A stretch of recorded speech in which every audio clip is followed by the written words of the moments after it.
What do you think are the biggest warning signs that a business owner has unintentionally become the bottleneck of their company?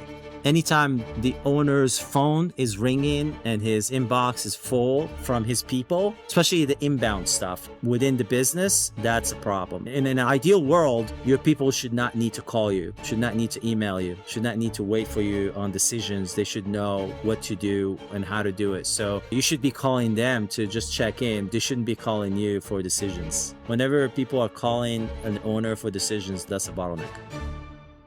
What's up, Jay? Welcome to the show. Hey, Justin, thank you for having me.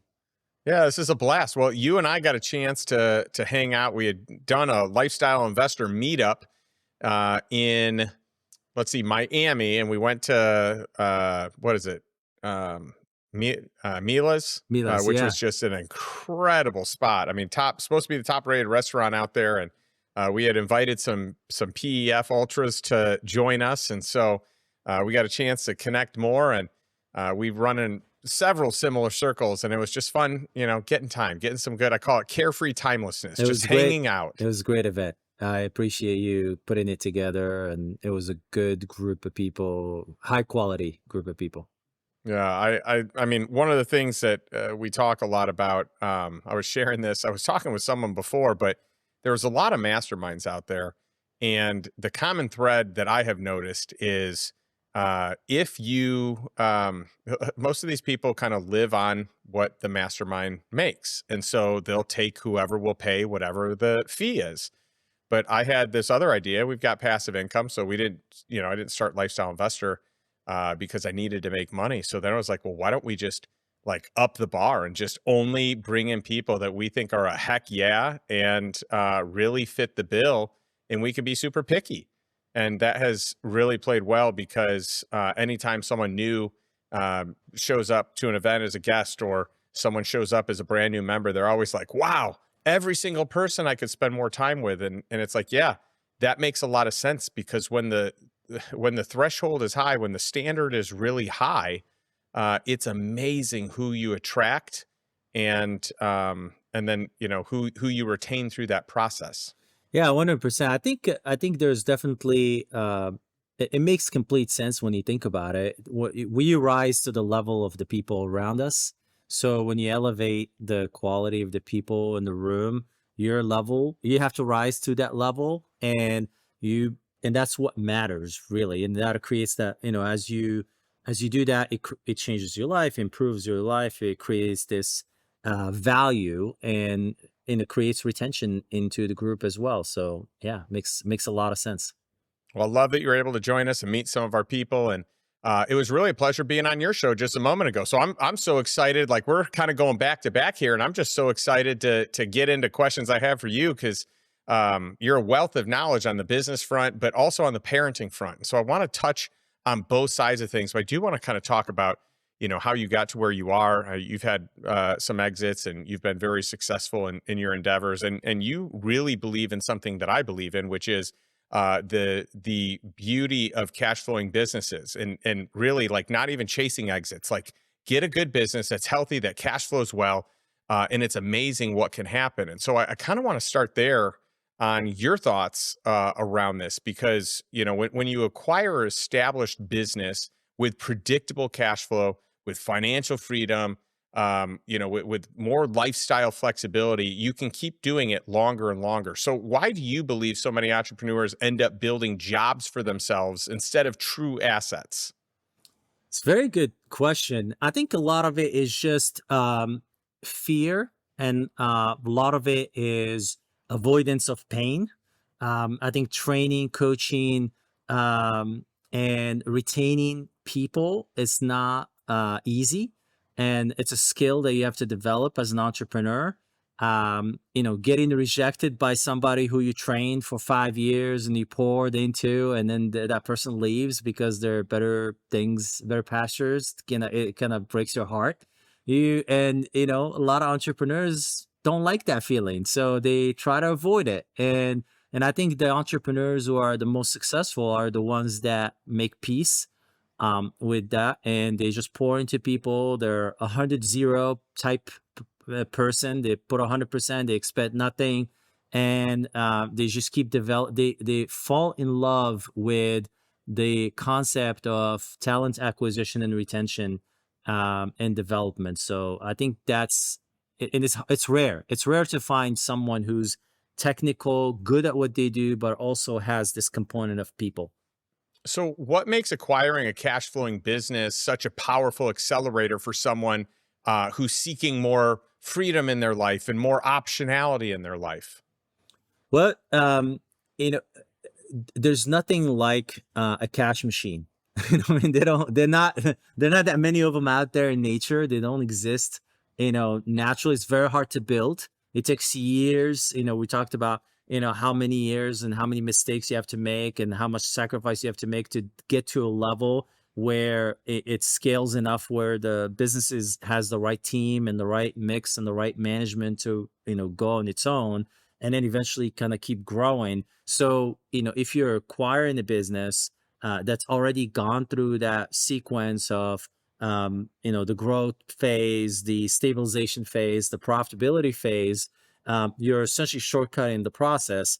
And, because they don't exist, because there are not that many of them, they tend to, if something lived for 30 years, it's more likely to live another 30 years. So, if something's been around for only 1 year, it's less likelihood of that happening. So yeah, so I think, having it's to me, I think of it.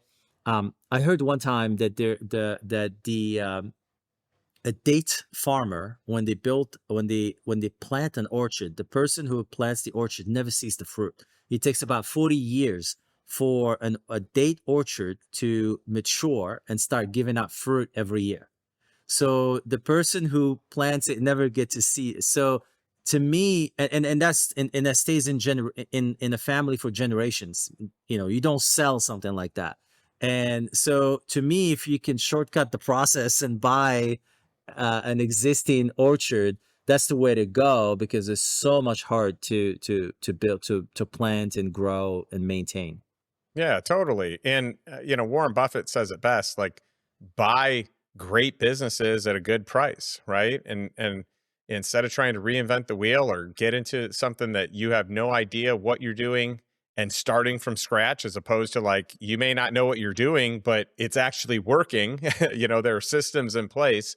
So, let's talk about you and your story. Like, how did you get to the level you're at? I know you've had some business exits. I know you've been in at least a couple of different businesses. Maybe it's more than that. So I'd love to hear some of, your journey, your path, how you got to where you are today, and, how each of us can hang out in a post-exit founder group, with, I'm always sensitive on what we share openly, but, one of the higher tiered groups in the ultra category. Yeah. So I essentially came to it the long route. It's I haven't I wasn't lucky to be around people that understood entrepreneurship or understood money. So I grew up as a young person seeking that information and trying to figure it out from first principle. And the first question that I asked myself, when I was a teenager, is, where is money? Money's in the bank. Let me work for a bank to learn how to make money. And so I went and worked for a bank, and I observed, the people who had money and the people who didn't have money. And I noticed that entrepreneurs and business owners had a different lifestyle than people like high earning, executives or employees, did. So I said, okay, I need to learn entrepreneur. So, but in my banking experience, I got to, see P&Ls. I got to see how businesses are run. I get to finance acquisition. I had to help people with their liquidity needs and so forth. But I knew that I'm not going to build a bank. That wasn't something I'm going to do. So I needed to go somewhere else to learn how to operate, something different. So I went in manufacturing, and I learned operation from the ground up, supply chain management, and my clients were the Walmarts and the Targets. So I learned the hard way, where, if you make a mistake, they charge you back, we were like hundreds of thousands of dollars. So I learned a lot of, like, how to operate at a high level, how to execute at a high level. with high standards. And then I got the opportunity to go to China for a project, and I ended up staying there for about 5 years. Ran a large operation that shipped about $1 billion worth of products to the U.S., to all the different retailers, and I got to manage, in a different culture, in a different environment, and I noticed that pretty much we're all the same. We, all people run the same way, and you can lead teams the same way in the U.S. than you do in any other country. And that gave me a lot of confidence in my, executive managerial, competence. And so post 2008, I came back. Everything after 2008 became a turnaround target. Everything was a mess. People were looking for efficiencies, for ways to kind of like, how do we work in a new environment? So I spent about 5 years doing turnarounds, manufacturing, distributions, all kinds of companies. And I saw essentially the same patterns over and over. This a lack of culture, this lack of having the right team, the right people, the processes, the right, a lot of, I would say 80% of the challenges in any business are people oriented, and probably 20% between systems, and hardly ever has any technology. Technology is an accelerant, but it's not really a reason for a business to succeed or to fail. After 10 years living in hotels, I wanted to come back and have a place to live. And I was looking for a place to live. And a friend of mine who's a CFO told me, hey, you should, I was looking to rent a place on the beach, and a friend told me, "Hey, you should buy instead of rent, because we just printed a lot of money in 2008 to 2013, and there's going to be a lot of inflation in assets."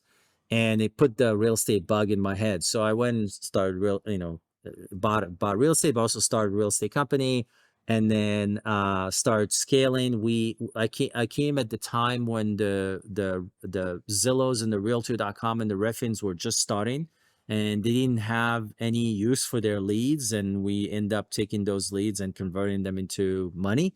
And it was early days, and eventually I saw that the cost of acquisition was going up, so I started doing acquisitions to increase the amount of LTV out of the clients.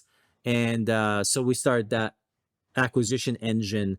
I looked at acquisition from my banking days, from in as a financing acquisition. I looked at them in my consulting days, in turnarounds, as well as integration. And now we're doing them, and we're dealing with the sellers, and we're going through that dynamic of like the psychology of the seller.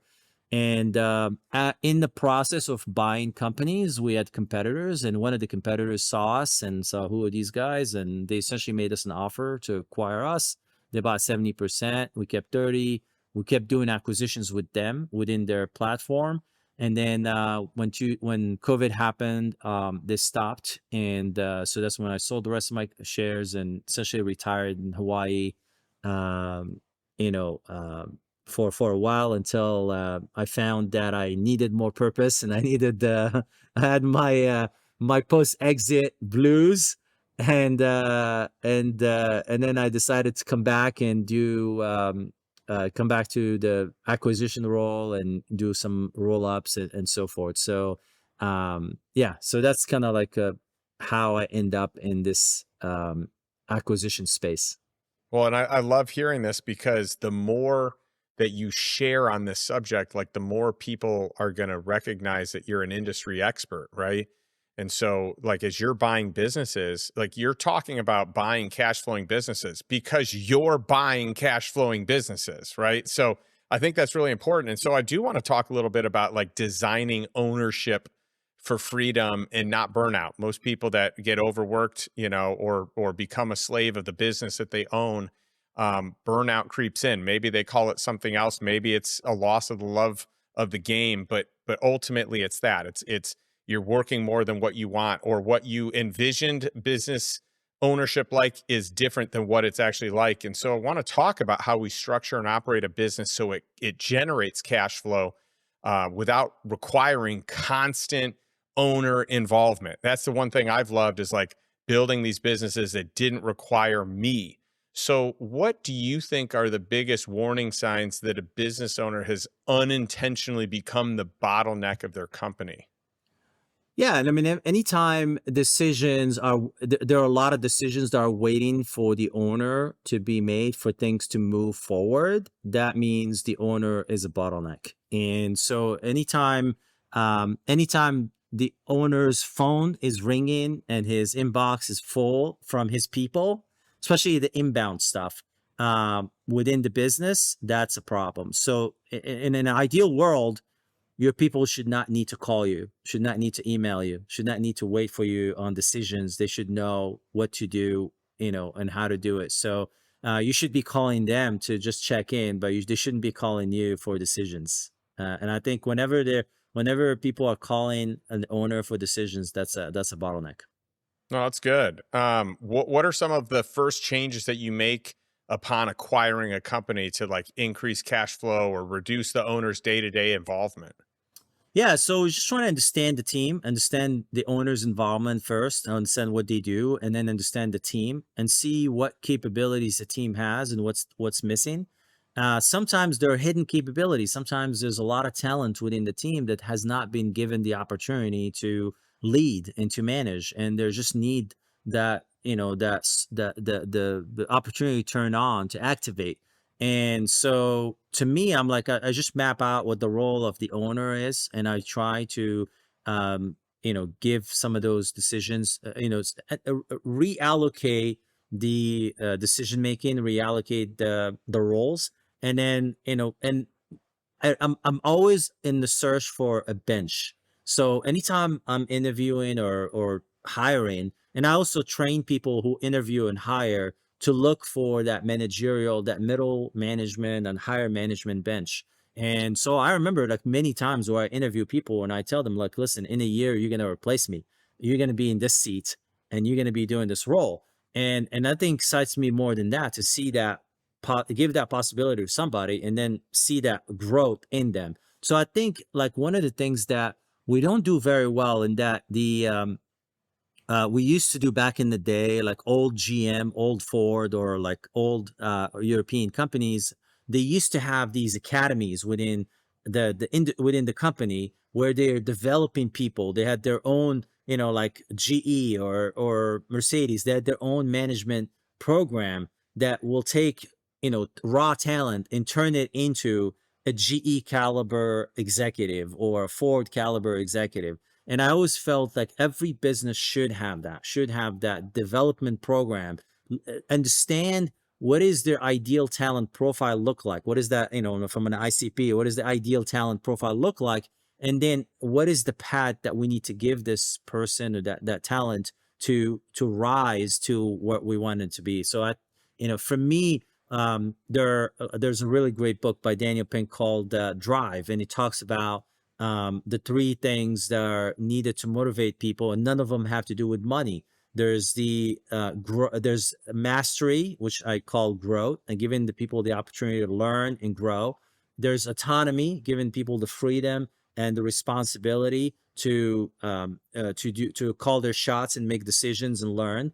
And then purpose, and that's one thing that a lot of companies don't do, is articulate what is the reason to exist for a business. Any business that's out there in the world has a reason to exist. There's some good in the world that it does, but we need to articulate that. What is that value for that business to exist? And how does the impact that we make on our clients, on our community, on the people around us? Now, the owner, the CEO, the founder has to articulate that to the people and continuously repeat that message so people understand that when they wake up in the morning, we are making the world a better place. We're changing, we're having an impact. There's someone out there that need me to get up and work hard and do this. And I think a lot of companies don't do that. And then so they're missing that juice that, that activate people just a tiny little bit more, that extra 5-10% that gets people juiced up to come to work. That's good. Well, let's fast forward the movie a little bit. So let's talk about the exit here, and there's pre-exit life, there's post-exit life, there's strategy for founders to maximize and optimize value. So I want to talk about kind of navigating this pre-liquidity event so we can get the most out of it and wring the rag dry. So, what are some of the most overlooked steps that founders can take to increase the value and attractiveness of their business before an exit? You've had several now, so I would imagine you probably did some things wrong in the beginning and did a lot more right later on. Yeah. Well, first, so my first one, this is actually a good question, a great question, actually. My first exit, I wasn't planning on exiting at all. It was a cold email. Someone cold emailed me and I spammed the email. And then 10 minutes later, I got curious and brought it out of spam and then says, okay, tell me more. And I had a conversation on the phone with someone. And then that person came the next day to my office. We spent 2 hours talking, and then 30 days later, I had sold to 70% of my business.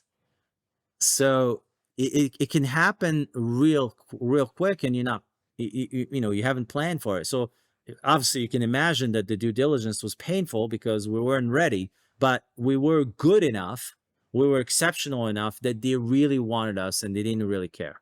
So I would say to be prepared, just understand, have clean books, obviously. That's something that a lot of businesses don't do. Work with really good, CPA or good financial advice, CFO or like fractional CFO. Be prepared.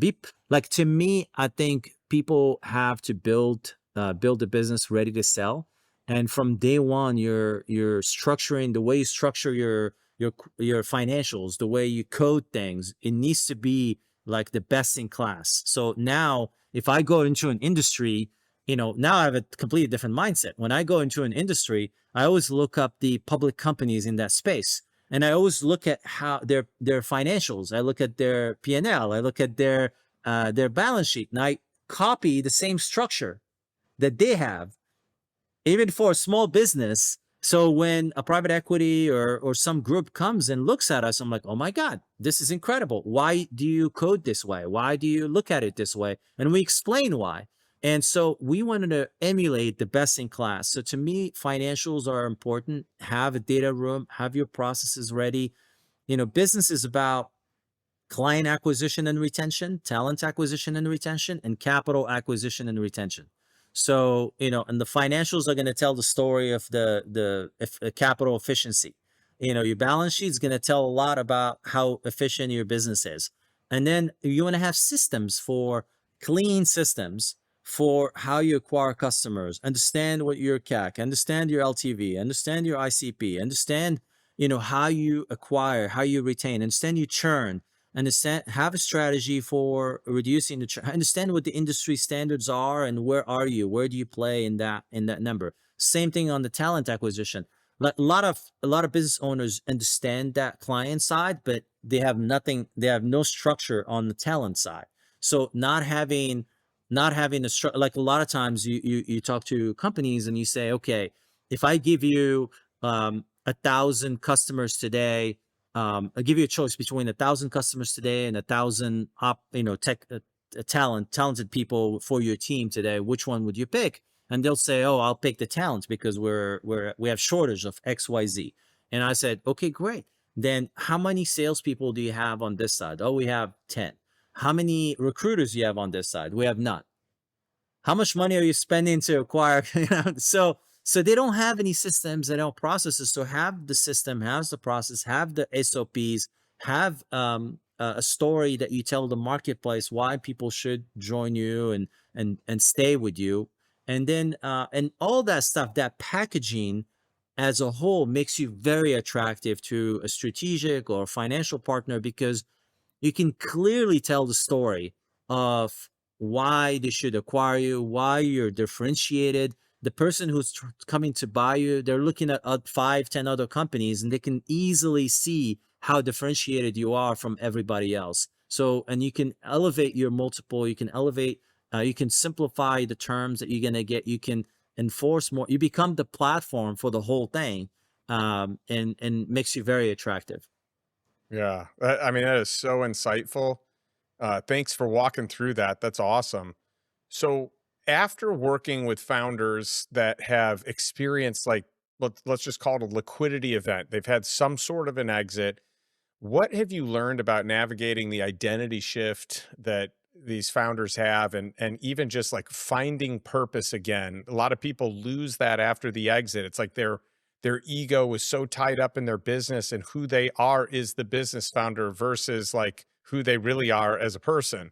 So I'd love to hear your thoughts, because I know you work with a lot of people. Well, first off, you went through this yourself. Myself, And then yes. secondly, I know you work with a lot of people that are going through this. Yeah.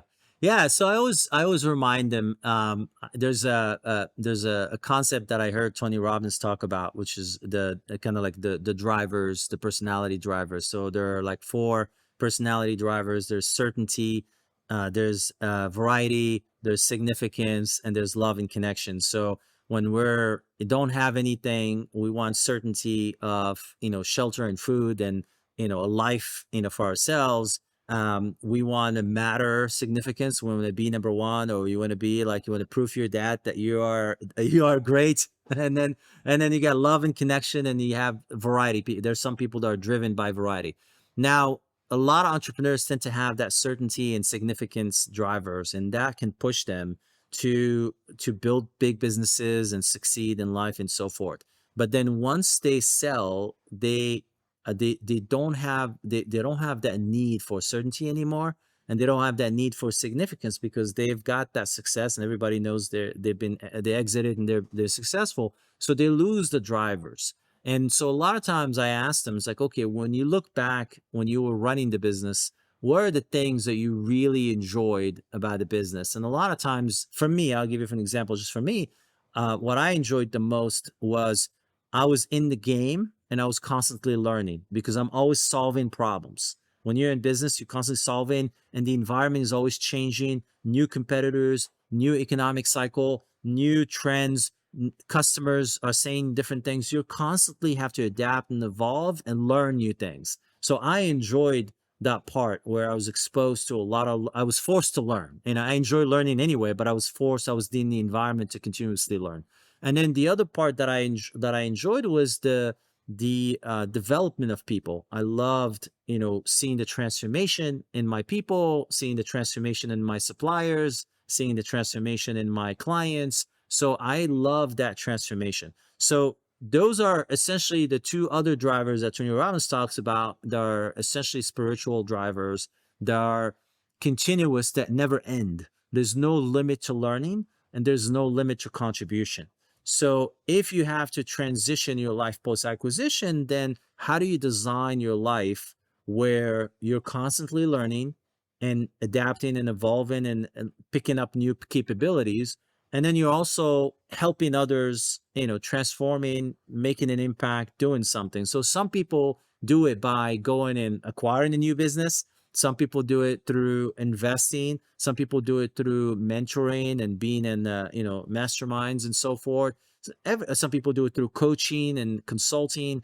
There are a lot of ways of staying in the game, learning, and constantly improving, and constantly contributing to the world.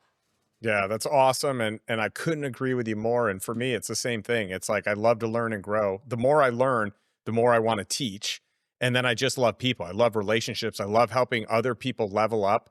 As I'm leveling up, I love kind of pulling people up with me. It is so fun. And then let's also talk about this, because I feel like this is maybe not spoken about a lot. You start a company, you're totally concentrated in that business.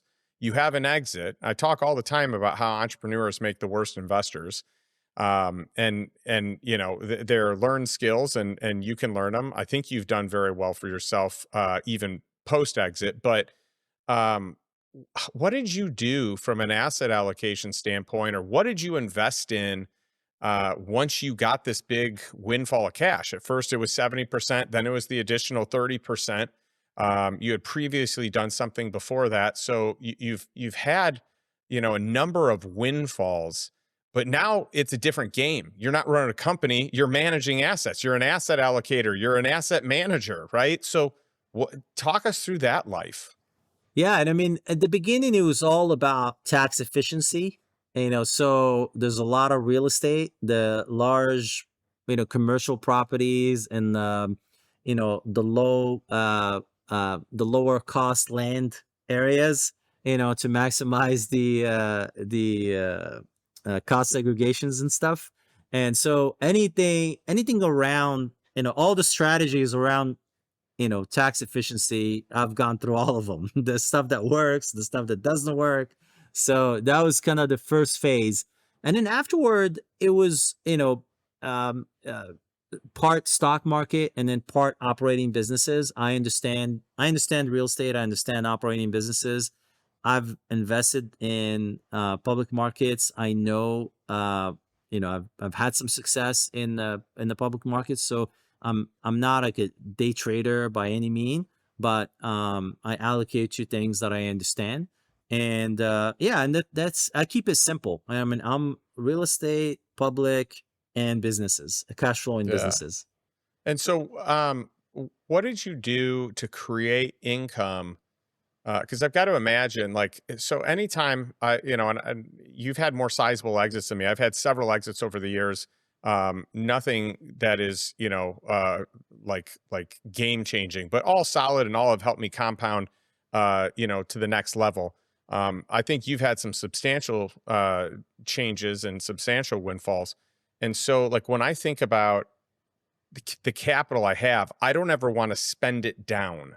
I want to invest it in something that kicks off some sort of a return that I live off of, right? So if you sold your businesses prior to getting back into buying, rolling up more, in your acquisition group and actually buying cash flowing businesses, there is this interim. So did you put some money in fixed income? Were you living off of dividend paying stocks? Like what was the income that gave you freedom to live? Or did you just spend from whatever the capital pile was? Yeah, so I was in credit funds, We love and those. yeah, and I just sat there during that COVID period, and I had the real estate was cash flowing. So between those two, I was good. I was comfortable. Actually, though, it gotten really boring. That's kind of part of the reason why I was losing purpose, because I'm like, I'm good. Let's not do anything. And I'm like, and then after like 2 years, I'm like, no, I don't like this not doing anything. Like, I mean, literally, I'm in one of the best places on earth in Hawaii. I'm, playing tennis every day. I'm playing golf. I'm on the beach every day. I'm literally meditating in this beautiful water. It was just like, Obama used to play golf in front of my house every Tuesday. Like, there's no reason for me to not be, ecstatic. But I was like, like there was a point where it was like I felt like empty. I was like, why am I not happy? Why am I not like, again, I'm blessed, I'm thankful, I'm grateful, and nothing, but there was something missing. And there's that oomph, that juice for life that was missing. And that was kind of like where I felt like I needed to change. And it took me maybe a couple of years to figure that out, and then another year to decide, okay, I need to move out of Hawaii and come to the mainland again. Yeah, that's awesome that you figured that out and you kind of wrestled with it. You gave yourself time and space to wrestle with it, and I love that you figured out for you it wasn't investing, because I'm the flip flop. It's like once I got a taste of not operating, I was like, this is awesome. I love being a passive LP investor. I'm going to invest in a ton of stuff this way. But to a certain degree, like I still need my people. Like I need a network. I need a community. I need people that I'm going to learn and grow from. And hence the reason for Lifestyle Investor. It's like, hey, Ryan, who runs everything, he's awesome. Ryan Casey. But like for me, I want to be an artist inside the brand. So I don't need to run the day to day, but I want like influence and intention. I want to learn from people. I want to teach people the things that I learn. And so without that, I would have way less meaning and purpose in life. There's no doubt. Before we wrap today, I want to talk a little bit about wealth as stewardship and building this multi-generational legacy. We talked about this a little bit on your show, and you were asking some of my thoughts on it, and I have very strong opinions on this, because I think most, when you hear legacy, it's like, or multi-generational legacy, it's almost always, where is the money going? And I think that we should be focused on that the least amount. And money corrupts if people don't know how to use it and don't see it as a tool. And consumerism takes over. And so, I really see legacy as passing down values, passing down wisdom, teaching responsibility, talking about things bigger than just yourselves. And in our case, for our family, like talking about things that are bigger than just us. So I'd love to hear some of your thoughts about how parents can, it doesn't have to be parents, but generally it's like parents, how they're going to use their business ownership as a practical tool for teaching financial literacy and responsibility. Because you do this a lot. You've built this incredible group of dads that it's such a fun space to be in with all the things you're doing, all the things you're teaching. It's a powerful group. So talk about that a little, if you wouldn't mind. Yeah. It's very interesting. It's very similar to the concept that I mentioned earlier with the creating drive in your team and your company. It's the same thing with kids. It has nothing to do with money. Like, so what, like I always ask the dads, what's the goal? What are we trying to achieve here? And a lot of times they're not very clear on the goal. And I just want my kids to be happy. Well, what does that even mean?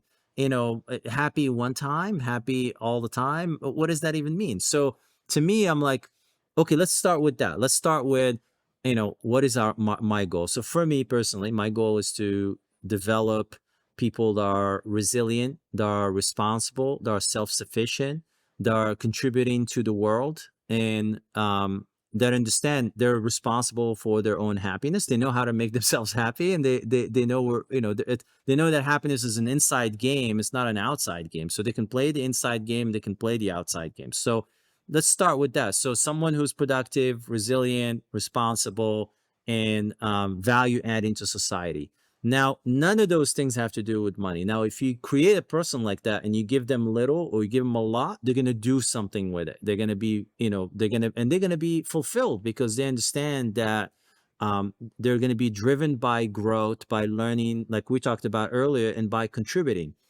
So my goal is to go out through, play this game in life, play this game of accumulating capabilities, accumulating skills. I always try to teach my kids through video games, even though my kids never play video games. But we always use the video game analogy where you're going through this game and you're accumulating capabilities, skills, and then eventually you're going to be able to use those tools, to generate value in excess of what you need. And then that excess, what you need, you give back to society, you invest, and then the world gives you more. And so it's a very simple game. Now, the inside game is, you understand that you make you happy, you're in control of your mind.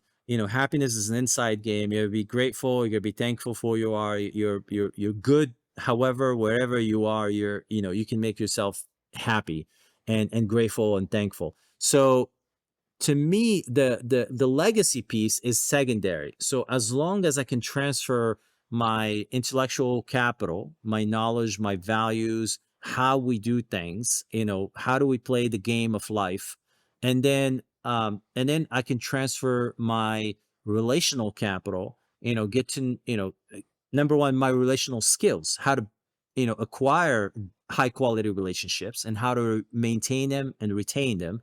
And then through my network, I want them to connect with families. I want to connect with people that are high caliber to be inspired by. And then the capital comes later. The capital is the easiest thing. For me, the capital, I want to teach them how to make capital and then how to allocate it. So how to make money is very simple with kids. Any 6-year-old can go put a table, put a lemonade stand and start selling.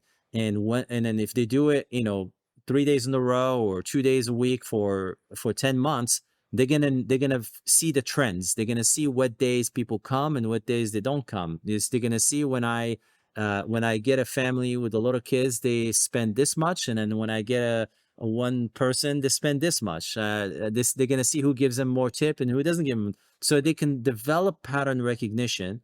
They can understand unit economics. They can understand that how hard it is to make a profit. And then now every time they make these spending decision, it's from that calculation of how long it took me to make this dollar. So if my kids are making, selling $200 a week of cookies on the street, and they're making, I don't know, 60% margin, let's say $120.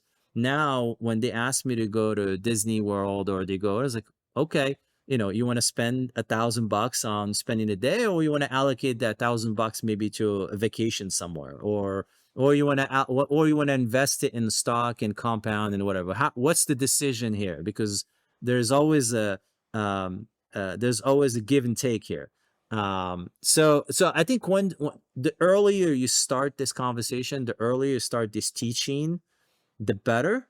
So when they understand the value and it's not about the money, it's about what we do with the money, but you need to understand it. You need to understand how to make it. You need to understand how to save it. You need to understand how to allocate it.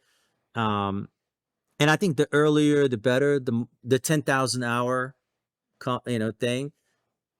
And I think that whatever that once you develop a human that's capable of understanding these concepts, it doesn't matter how much money you give them or no money at all, they can figure it out.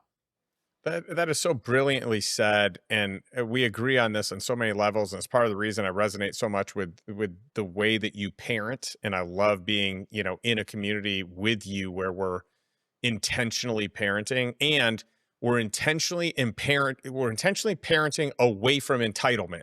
Because if we're not doing that, the default is entitlement. And so I love that. Where can people learn more about you and all the cool things you're up to on the acquisition side, on the parenting side? Give us the goods. Yeah, I'm easy to find. My name is very unique, Jay Bourgana. You can find me on social media. Acquisitionscollective.biz is the community, the Acquisition Collective. You can find it also on YouTube, on Facebook, on Instagram, everywhere, on LinkedIn. So yeah, easy to find. Ask away. Business, parenting. I'm happy to help. Love it. Well, thank you so much for your time. I love closing every episode with a question for our audience. So if you're watching this or if you're listening, what is one step that you can take today to move towards financial freedom and really living life on your terms, a life that you desire to live? So not a life by default like most, but a life by design. And I just challenge you to take something from Jay today, put it into practice, and move towards life on your terms. Thanks, and we'll catch you next week.